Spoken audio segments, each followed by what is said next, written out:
이 시간 하나님께서 우리 주신 말씀은 역대상 21장 18절로 30절 말씀입니다. 구약성경 642년 열왕기상 21장 18절로 30절 말씀을 우리 한 목소리로 함께 맞춰서 봉독하도록 하겠습니다. 이제 하나님의 음성을 듣습니다. 여호와의 천사가 가세에게 명령하여 다윗에게 이르시기를 다윗은 올라가서 여부스 사람 오르난의 타작마당에서 여호와를 위하여 제단을 쌓으라 하신지라. 이에 갓이 여호와의 이름으로 이른 말씀대로 다윗이 올라가니라. 그때 오르난이 이를 타작하다가 돌이켜 천사를 보고 오르난이 4명의 아들과 함께 숨었더니 다윗이 오르난에게 나아가매 오르난이 내다보다가 다윗을 보고 타작마당에서 나와 얼굴을 땅에 대고 다윗에게 절하매 다윗이 오르난에게 이르되 이 타작하는 곳을 내게 넘기라. 너는 상당한 값으로 내게 넘기라. 내가 여호와를 위하여 여기 한 제단을 쌓으리니 그리하면 전염병이 백성 중에서 그치리라 하니 오르난이 다윗에게 말하되 왕은 취하소서. 내 주 왕께서 좋게 여기시는 대로 행하소서. 보소서, 내가 이것들을 드리나이다. 소들은 번제물로, 곡식 떠는 기계는 화목으로, 밀은 소제물로 삼으시기 위하여 다 드리나이다 하는지라. 다윗 왕이 오르난에게 이르되 그렇지 아니하다. 내가 반드시 상당한 값으로 사리라. 내가 여호와께 드리려고 내 물건을 빼앗지 아니하겠고 값없이는 번제를 드리지도 아니하리라 하니라. 그리하여 다윗은 그 터 값으로 금 600세겔을 달아 오르난에게 주고 다윗이 거기서 여호와를 위하여 제단을 쌓고 번제와 화목제를 드려 여호와께 아뢰었더니 여호와께서 하늘에서부터 번제단 위에 불을 내려 응답하시고 여호와께서 천사를 명령하시매 그가 칼을 칼집에 꽂았더라. 이때 다윗이 여호와께서 여부스 사람 오르난의 타작마당에서 응답하심을 보고 거기서 제사를 드렸더니 옛적에 모세가 광야에서 지은 여호와의 성막과 번제단이 그때에 기브온 산당에 있었으나 다윗이 여호와의 천사의 칼을 두려워하여 감히 그 앞에 가서 하나님께 묻지 못하더라. 아멘. 잠깐 기도하겠습니다.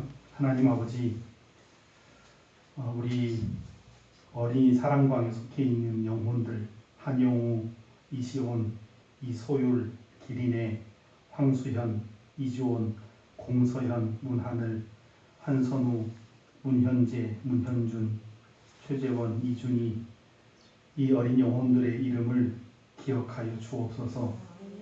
참으로 안타깝게도 오늘은 어린이 주일인데도 불구하고 아이들이 교회당에 오지 못하는 그런 어린이 주일을 보내고 있습니다. 아이들이 내게 오는 것을 금하지 말라라고 말씀하신 주님의 음성을 우리가 준행할 수 있도록 도와주옵소서. 생명이요 길이요 부활이시고 모든 것 되신 주님께 속해 있을 때만이 아이들이 진정으로 하나님 나라 꿈을 꾸며 살 수 있음을 우리가 기억하게 하시고, 지금은 비록 미약하지만 이 어린 영혼들이 교회의 마중물이 되어 하나님의 나라를 확대시켜 나갈 수 있는, 확장시켜가는 마중물이 될 수 있도록 주님 도와주시옵소서. 이 아이들의 육신의 자람, 영적인 성장, 또 지적인 능력, 친구와의 관계, 가정에서의 부모들과의 관계, 모든 것들을 하나님께서 주장해 주셔서 아름답고 복된 하나님 나라의 그릇으로 점점 성장해 나갈 수 있도록 축복해 주옵소서. 하나님의 나라가 이들을 통해서 확대되어 나갈 수 있도록 이들을 복의 통로로 사용하여 주옵소서. 예수 그리스도의 이름으로 축복하며 기도하옵나이다. 아멘. 5월은 가정의 달입니다. 가정의 달을 맞이해서 온 가족들, 특별히 자녀, 손들이 하나님께서 예비하신 복을 바라보고 또 함께 사모하고 그 복을 누릴 수 있는 그런 복된 한 달이 되시기를 주님의 이름으로 축복합니다.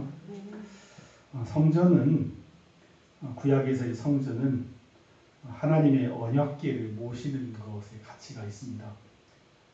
제가 두 차례에 걸쳐서 언약궤가 없는 성전은 무의미하다라고 말씀을 드렸는데 언약궤가 하나님 임재를 의미하기 때문에 언약궤가 없는 그런 성전은 하나님 임재가 없는 것이 되기 때문에 언약궤를 모심으로 성전은 성전다워진다라고 말씀을 드렸습니다.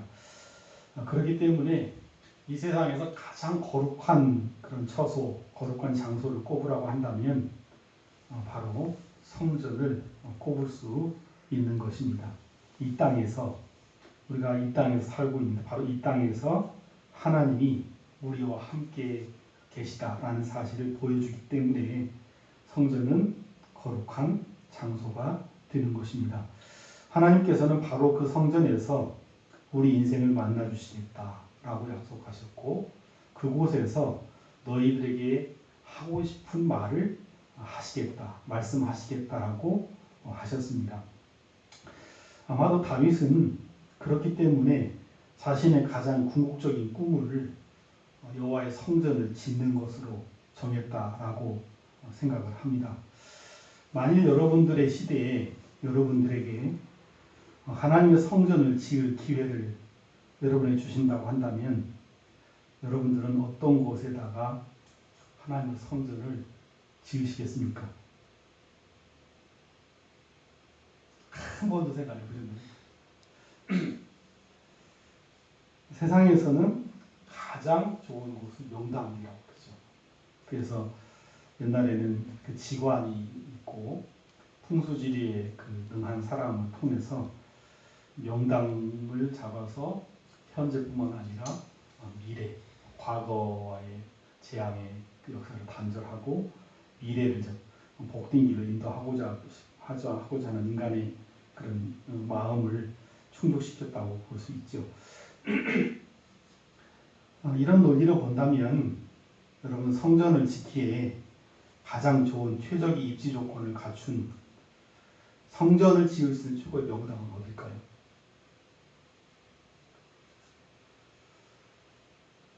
이 질문을 여러분 머릿속에 좀 기억을 하시면서 오늘 말씀 들었으면 좋겠습니다. 성전을 짓기에 최적의 입지 조건이 있다고 한다면 성전을 짓는 최고의 명당은 어떤 곳일까? 오늘 본문 말씀은 이런 질문을 하면서 들을 때 법 유용하고 중요하다라고 생각을 합니다. 물론 현대의 교회, 우리가 예배드리는 현대 교회당이 성전과 구약성경의 성전과 동일하냐라고 하는 것에 대해서는 신학적인 그런 이견이 분분합니다. 그러나 구약성경에 등장한 성전이 갖는 그 본래적인 의미, 본래적 정신은 여전히 동일하게 흐르고 있다라고 생각을 합니다. 다윗과 솔로몬을 통해서 지어진 그 예루살렘 성전, 이 성전이 세워져 가는 과정을 여러분 유심히 잘 지켜보면 우리가 지어야 할 성전이 어떤 모습으로 지어야 되고 그 성전을 통해서 어떤 은혜, 어떤 복이 우리에게 임하는가를 알 수 있습니다. 그러니까 성전이 지어져 가는 과정이 우리에게 중요한 것은 그 지어져 가는 과정대로 성전에서 이루어질 일이 보이기 때문이다. 즉 신앙의 밑거름이 성전이 지어져 가는 과정을 통해서 보여줄 수 있기 때문에 중요하다라고 볼 수 있습니다. 여러분 그렇다면 최초의 성전인 이 솔로몬의 성전이 서 있었던 자리는 여러분 어떤 곳입니까? 제가 오늘 설교 제목이 성전이 세워진 자리라고 제목을 정했는데 솔로몬 성전이 솔로몬 자신도 그랬고 기독교 역사에서 가장 아름다운 성전은 솔로몬 성전을 꼽는데 솔로몬 성전의 그 자리는 어떤 곳입니까? 놀라지 마십시오. 최초의 성전인 솔로몬 성전의 자리는 바로 다윗 왕의 범죄, 다윗 왕의 허물, 다윗 왕의 치명적인 실수와 연결되어 있는 장소에 솔로몬 성전이 터를 두게 됩니다. 역대기 기자의 가장 중요한 관심 대상인 성전이 여러분 성군으로 불리우는 다윗 왕의 그 범죄 사실과 연관되어 있다는 사실에서 우리는 다시 한번 놀라게 됩니다. 이미 새벽기도 말씀을 통해서 우리가 새벽 예배 말씀을 통해서 역대기 21장 전반부에 다윗이 얼마나 치명적인 인생의 실수를 저질렀는지를 우리가 기억합니다. 소위 말하는 인구조사라고 하는 치명적 실수를 자행하게 되는데 그 치명적 실수를 자행하게 되는 근본적인 이유가 무엇입니까? 21장 1절 말씀을 한번 여러분 찾아보시죠. 역대상 21장 1절 말씀. 사탄이 일어나 이스라엘을 대적하고 다윗을 충동하여 이스라엘을 계수하게 하니라. 백성의 수를 계수하는 것이 이스라엘을 계수하는 거고 바로 이와 같은 일이 어떻게 해서 일어났냐면 사탄이 일어나서 이스라엘을 대적하고 무엇을 어떻게 했다? 다윗을 충동했다라고 말합니다.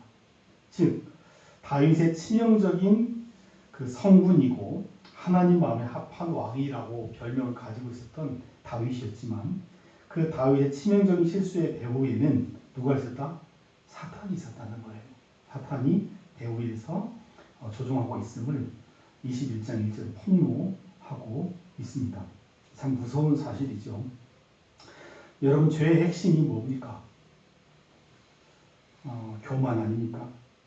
이런 죄 저런 죄 모든 죄가 있지만 그 죄의 딱 그 결론으로 들어가면 교만이 등장하는데 시대가 바뀌고 상황이 바뀌고 여러 가지 정황이 바뀐다 할지라도 여전히 우리 인생을 타락시키고 무너뜨리는 그 죄의 핵심은 교만입니다. 그리고 그 교만 뒤에는 마귀, 사탄이 존재합니다. 역대기 기자는 다윗 같은 사람도 사단이 충동했다라고 말씀하고 있지 않습니까? 첫 번째 인류였던 아담과 하와를 선악과라고 하는 충동으로 침몰시켰던 이 사탄은 이번에도 역시 같은 무기, 교만이라고 하는 무기를 가지고 어쩌면 새로운 인류의 대표라고 볼 수 있는 다윗을 충동시키고 침몰시켰다고 볼 수 있습니다. 다윗 개인뿐만 아니라 다윗이 왕으로 타고 있는 이스라엘 공동체 전체를 무너뜨렸다고 볼 수 있죠. 여러분 충동은 사탄이 사용하는 가장 강력한 무기 가운데 하나라고 보시면 됩니다.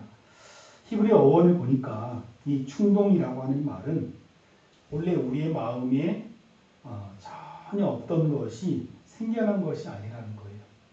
우리 마음에 어느 깊은 곳에 잠재되어 있던 것이 사탄에 의해서 부추겨졌다, 추동질했다라는 그런 의미를 갖고 있습니다.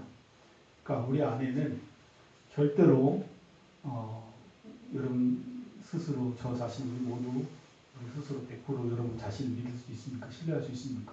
우리 안에는 조금만 건드리면 튀어나오는 온갖 교만, 욕망, 탐욕에 그게 가득 차 있지 않습니까?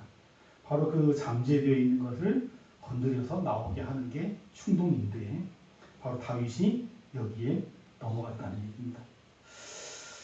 참으로 여러분 안타까운 것은 우리가 지금까지 쭉 사무엘상부터 사무엘상, 열왕기상하, 역대상 지금까지 달려오면서 다윗의 모습을 봤을 때 다윗은 참 하나님의 사람으로 하나님 마음에 합한 사람으로 얼마나 본이 되는 그런 모습 삶을 달려왔습니까? 특별히 수많은 그 외부의 적과의 싸움을 여러분 얼마나 잘 싸워 이겼습니까? 그래서 우리가 최근에 묵상했던 역대기에 보시면 하나님께서는 다윗의 외부의 적들, 즉 동쪽의 모압과 암몬, 서쪽에 블레셋, 남쪽에 에돔, 북쪽에 소바나 아람 제국 같은 이런 거대한 나라들을 다윗에게 다 맡겼습니다. 그런데 그렇게 강하게 외부로부터 오는 적에 대해서는 깨어있고 경성하고 적을 다 물리치고 승리해서 정복했던 다윗이었지만 그 내부에 있던 적에게는 굴복당했다는 거죠. 다윗은 자신이 얼마나 위대한 업적을 이루었는지를 인구조사, 백성들의 수를, 특별히 장정의 수를 카운트하는 것을 통해서 확인하고 싶었던 것으로 보여집니다. 사탄에게 충동질당한 다윗이 어떤 모습을 보여주는지 여러분 보시면 다윗 왕은 막 빨리빨리 요압과 백성들과 하여금 백성의 수를 카운트하게 합니다. 요압 총군사령관에게 백성의 수를 세게 합니다. 2절 말씀 보시면 다윗이 요압과 백성의 지도자들에게 이르되 너희는 가서 브에세바에서부터 단까지 이스라엘을 계수하고 돌아와 보고하고 그 수요를 알게 하라. 이 브에세바에서 단까지라는 말은 이스라엘의 남쪽에서 북쪽 끝까지 의미합니다. 전체를 빠른 시간에 속속히 빨리빨리 다니면서 카운트해서 보고하라는 뜻이죠. 여기서 말하는 백성의 수요는 싸움에 나가서 이길 수 있는 용사들의 수라고 보시면 됩니다. 여기서 우리가 발견할 수 있는 특이한 점은 여러분 제가 지지난주에도 그런 말씀 드렸지 않습니까? 다윗이 사울과 다른 점, 다윗이 하나님의 사람으로서 보여주는 가장 특이한 점은 하나님이 묻는 일이었다. 즉 기도하고 무슨 일이든지 크든 작든 중요하든 사소하든 하나님 묻고 일을 했다고 했는데 지금까지 달려오면서 봤던 그 다윗의 모습이 없다는 거예요. 다 물어봤는데 이번만은 그렇게 하지 않았다는 겁니다. 심지어는 군사령관이 요압 장군이 아니되옵니다. 이거 하나님 싫어하는 일입니다. 왕이시여. 그렇게 하나님께서 원하시면 천배만배 백성의 수를 늘려줄 수 있습니다. 라고 했음에도 불구하고 뭐라고 얘기합니까? 4절 말씀 보시면 왕의 명령이 요압을 재촉한지라. 야 빨리빨리 해라 라고 얘기했다는 거예요. 여러분 무엇이 묻고 또 묻고 물었던 다윗을 이렇게 만들었을까요? 전형적인 죄의 패턴이라고 생각합니다. 여러분 우리가 살면서 도무지 이해할 수 없는 행동을 할 때가 있습니다. 정말 우리가 스스로 생각해보면 나중에 돌이켜보면 정말 내가 왜 이랬는지 우리 스스로 봐도 한심하고 이해가 되지 않는 때가 있죠. 그때를 뭐라고 얘기합니까? 내가 그때 정말 귀신이 씌여 있었나 보다. 귀신한테 홀렸나 보다. 그런 얘기 하지 않습니까? 저는 다윗이 딱 그랬던 거 아닌가. 항상 하나님께 물었던 다윗이 이것만 하지 않았던 데는 사탄에게 단단히 홀린 것이 아닌가. 그런 생각을 해봅니다. 결국 여러분 결과적으로 요압과 지도자들은 왕이 명령하니까 어떻게 합니까? 백성의 수를 통계를 내지요. 문제는 바로 이런 일이 백성의 수를 이례적으로 카운트하는 이 일이 하나님 보시기에 악한 행동이었다는 거죠. 역대상 21장 7절 8절 말씀 이렇게 말씀합니다. 하나님이 이 일을 악하게 여기사 이스라엘을 치심해 다윗이 하나님께 아뢰되 내가 이 일을 행함으로 큰 죄를 범하였나이다. 이제 간구하옵나니 종의 죄를 용서하여 주옵소서. 내가 심히 미련하게 하였나이다 하니라. 다윗은 뒤늦게 죄를 깨닫고 하나님께 용서를 구했지만 그렇다고 그 범죄한 행위가 없어질 수가 없었다는 것이죠. 여러분 묻고 묻지 않은 기도하지 않은 죄와 더불어 다윗이 이와 같이 인구조사라고 하는 행위를 통해서 교만의 선봉에 설 수 있었던 가장 큰 이유가 무엇이라고 생각하십니까? 어디로부터 이 교만이 싹텄다라고 생각하십니까? 저는 다름 아닌 하나님의 말씀을 경홀히 여기는, 하나님의 말씀을 만홀히 여기는 데에서 연유했다라고 생각합니다. 여러분, 교만은 다른 말로 하면 하나님의 말씀을 고의적으로 외면하는 행위를 통해서 드러납니다. 교만은 분명히 하나님의 말씀이 우리 앞에 존재함에도 불구하고 하나님의 말씀을 마치 투명 인간처럼 패싱하는 거죠. 마치 하나님의 말씀이 없는 것처럼 생각하고 판단하고 행동하는 것이 여러분 교만 아닙니까? 하나님께서는 이미 신명기 17장 말씀을 통해서 이스라엘에서 왕으로 타는 사람은 이러이러한 것들을 행하고 이러이러한 것들을 하지 말라라고 왕의 도에 대해서, 왕의 길에 대해서 말씀했는데 다윗은 그 하나님의 말씀을 외면하고 다른 길로 걸어갔던 것입니다. 결과적으로 하나님 말씀을 무시한 그 교만의 대가는 어떻습니까? 14절 말씀 한번 같이 보실까요? 역대상 21장 14절 말씀 같이 보시죠. 시작. 이에 여호와께서 이스라엘 백성에게 전염병을 내리심에 이스라엘 백성 중에서 죽은 자가 7만 명이었더라.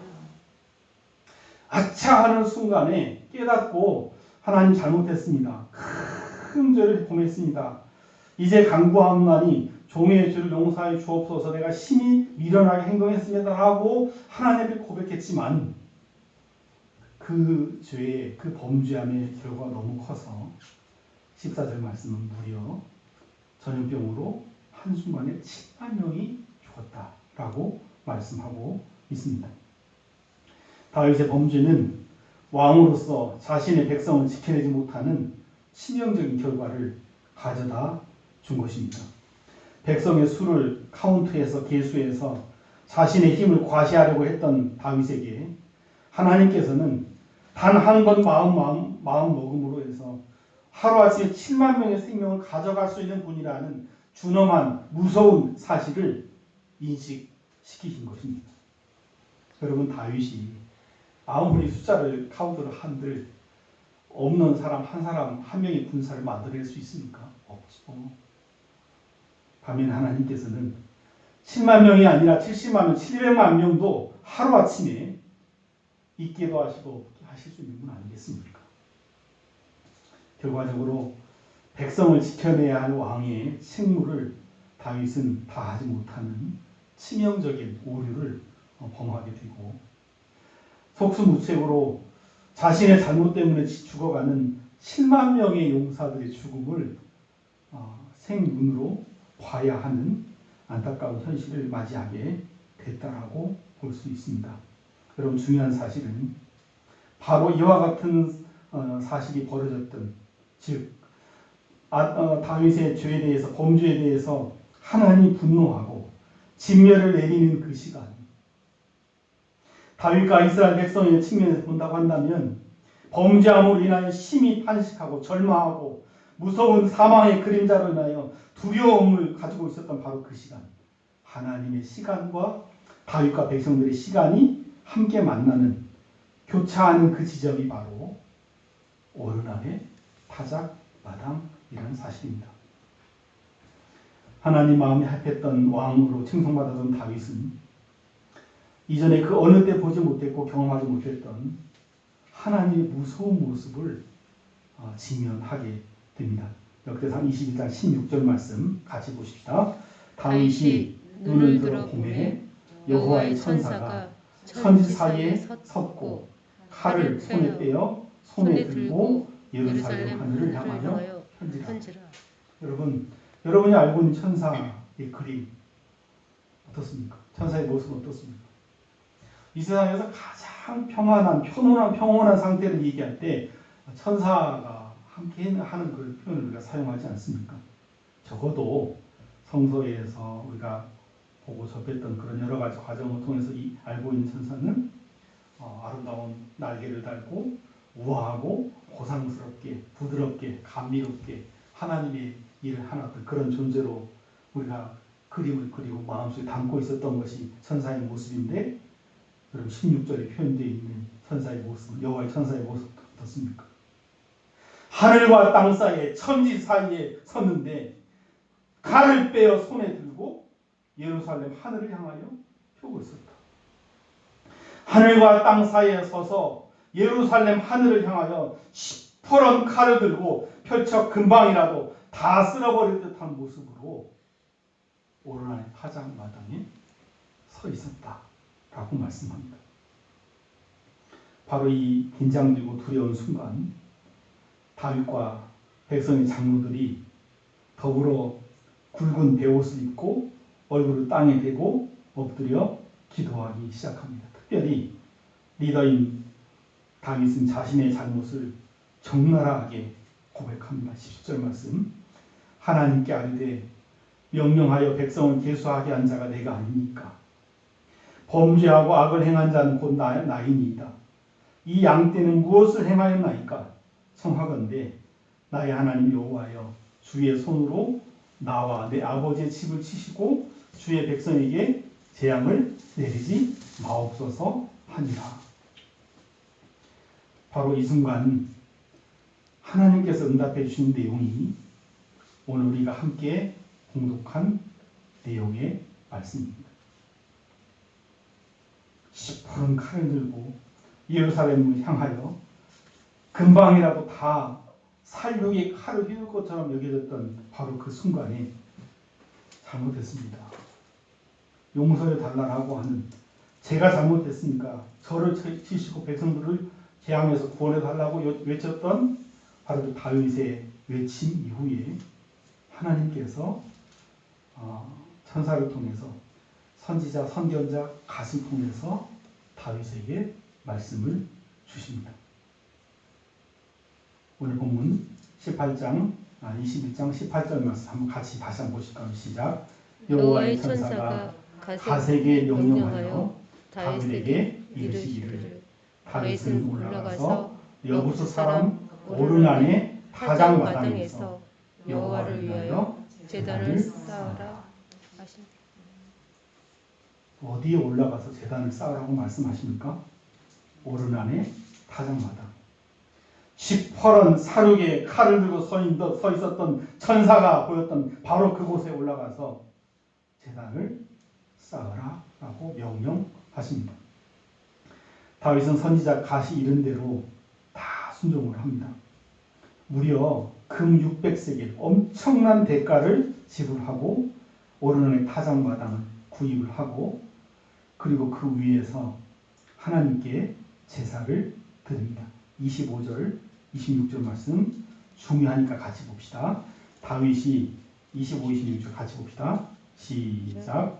그리하여 다윗은 그 턱값으로 금 600세겔을 달아 오르난에게 주고 다윗이 거기서 여호와를 위하여 제단을 쌓고 번제와 화목제를 드려 여호와께 아뢰었더니 여호와께서 하늘에서부터 번제단 위에 불을 내려 응답하시고 여호와께서 천사를 명령하시매 그가 칼을 칼집에 꽂았더라. 아멘.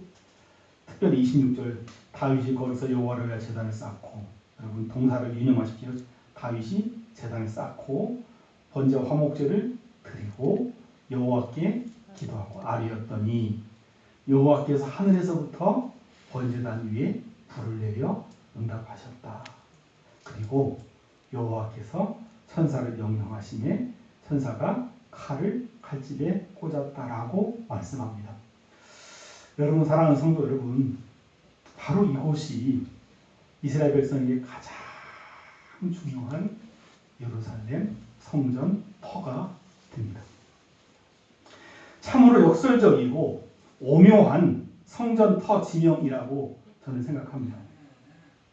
우리 인간의 가치와 우리 인간의 생각을 초월하 일하시는 하나님의 경륜에 따른 결정이라고 생각합니다. 그 오랜 시간 동안 광야와 블레셋 땅을 맴돌던 하나님의 언약궤가 이제 안식할 곳은 세상의 명산 대첩지가 아니라 세상적인 명당자리가 아니라 권세자들이 미리 마련한 그런 자리가 아니라 다름 아닌 바로 가장 완벽한 인간, 가장 완벽한 하나님 사람을 이겼던 다윗이 무너졌던 자리. 다윗을 심판했던 자리, 다윗을 징계했던 그 자리였다는 사실입니다. 바로 인간의 죄에 대한 사망, 심판의 징계의 그 자리가 돌이켜보면 하나님의 관점으로 보면 하나님의 은혜, 하나님의 섭리, 하나님의 사랑이 작동하기 시작하는 공간이기 때문입니다. 하나님께서는 인간의 모든 역사를 역전시키시고 당신의 방식대로 당신의 일을 행하는 분이십니다. 바로 그 증거가 오르난의 타작마당입니다. 여러분, 더 놀라운 사실은 15절 말씀을 펼쳐보십시다. 15절 말씀 같이 보십시다. 시작. 하나님이 예루살렘을 멸하러 천사를 보내셨더니 천사가 멸하려 할 때에 여호와께서 보시고 이 재앙 내림을 뉘우치사 멸하는 천사에게 이르시되 족하다. 이제는 네 손을 거두라 하시니 그때 여호와의 천사가 여부스 사람 오르난의 타작마당에 선지라. 여러분, 이게 무슨 말씀입니까?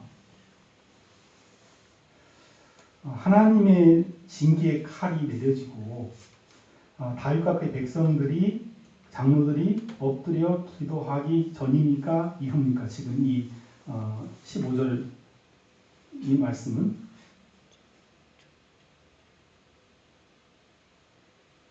다윗과 그의 백성 장로들이 엎드려 기도하기 이전이죠. 하나님께서는 이미 다윗과 그의 백성의 장로들이 엎드려 기도하기 이전에 이미 그들에게 내린 재앙의 손을 거두라고 말씀하고 계셨어요. 저는 이것이 이스라엘 백성을 사랑하는 하나님 아버지의 마음, 이것이 자식을 생각하는, 자식을 사랑하는 부모의 마음이라고 생각합니다. 이미 지었다. 이미 봉사했다. 이미 내가 너를 사랑한다. 라고 말씀하는 거죠. 사랑하는 성도 여러분, 우리가 왜 굳이 장소를 구별하고 교회당에 나와서 예배드려야 합니까?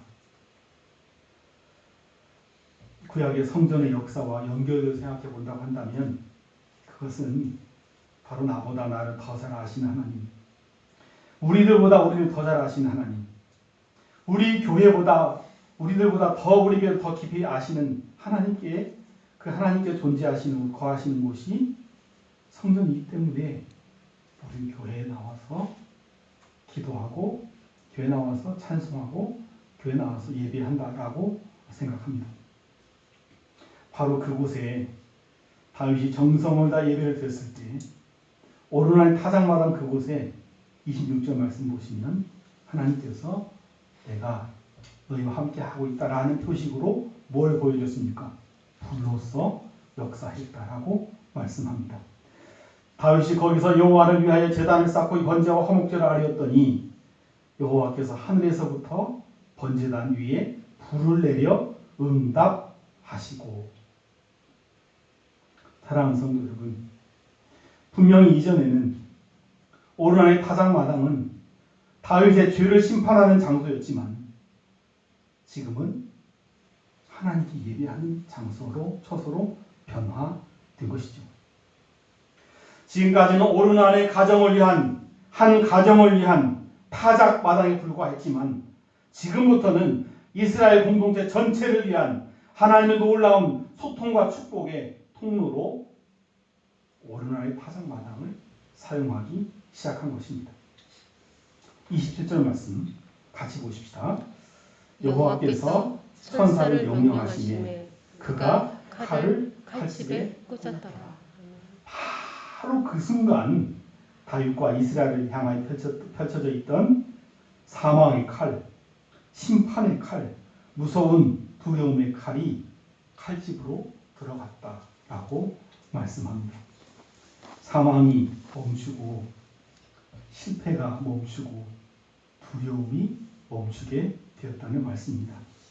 여러분, 바로 이것이 최초의 성전이 서 있던 자리의 신비입니다. 이 신비의 귀를 기울이시고 이 신비의 능력을 여러분 누리실 줄 아는 저와 여러분들이 되시기를 주님의 이름으로 부탁을 드립니다. 성전이 세워진 자리의 의미와 가치를 누릴 줄 아는 신앙의 경륜이 여러분들에게 쌓이는 것이 중요하기 때문입니다. 사랑하는 성도 여러분, 성전은 사망이 종식되고 생명을 얻는 곳임을 기억하십시오. 오르난의 타작마당은 이제 더 이상 다윗을 심판하는 하나님의 심판으로 인한 죽음의 그림자가 존재하는 곳이 아닙니다. 바로 그 죽음의 전염병이 다 멈춰서서 오히려 그 자리에서 하나님 찬송하는 하나님의 성전이 되었습니다. 성전에서 하나님과 우리가 만남을 가질 때 우리를 짓누렸던 사망의 권세, 죽음의 권세는 생명의 권세로 인하여 손을 펼 수가 없게 된 것입니다. 성전에서 참으로 예배할 때 죽음의 그늘에서 살던 이들이 생명의 기운을 받는다는 사실을 다시 한번 확인할 수 있습니다.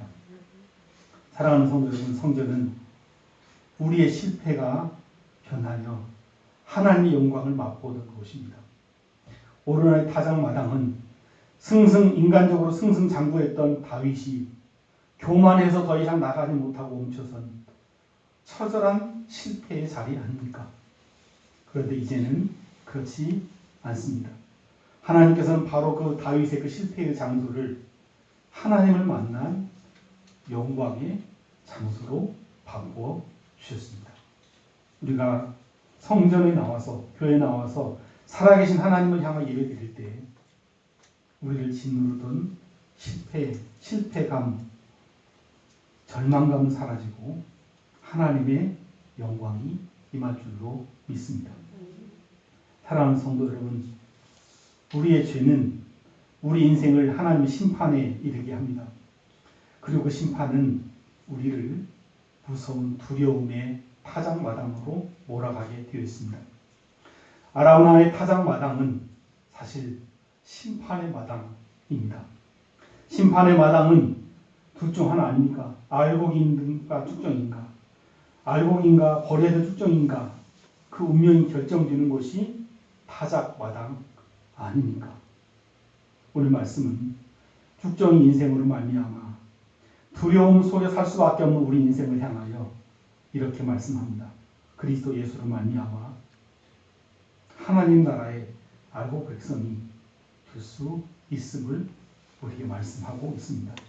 두려움이 변하여 하나님의 알곡됨으로 말미암아 얻을 수 있는 기쁨이 충만한 저와 여러분들의 삶이 되시기를 주님의 이름으로 축원합니다. 교회의 본질은 바로 이 성전에 지어져 가는 본질과 성전이 세워진 본질과 연결되어 있음을 기억하십시오. 이제 여러분의 발걸음을 오르날 타작마당으로, 다윗의 오르날 타작마당이 아니라 여러분 한 사람 한 사람을 타작하는 여러분의 타작마당, 오르날 타작마당으로 한 걸음 한 걸음 옮기십시오. 오늘도 살아계셔서 허무한 우리 인생을 향하여 응답 주시는 하나님을 향하여 돌리십시오. 오늘 보면 28절 말씀 이렇게 말씀합니다. 이때에 여호와께서 여부수 사람 오르난의 타작마당에서 응답하심을 보고 거기서 제사를 드렸다라고 말씀합니다.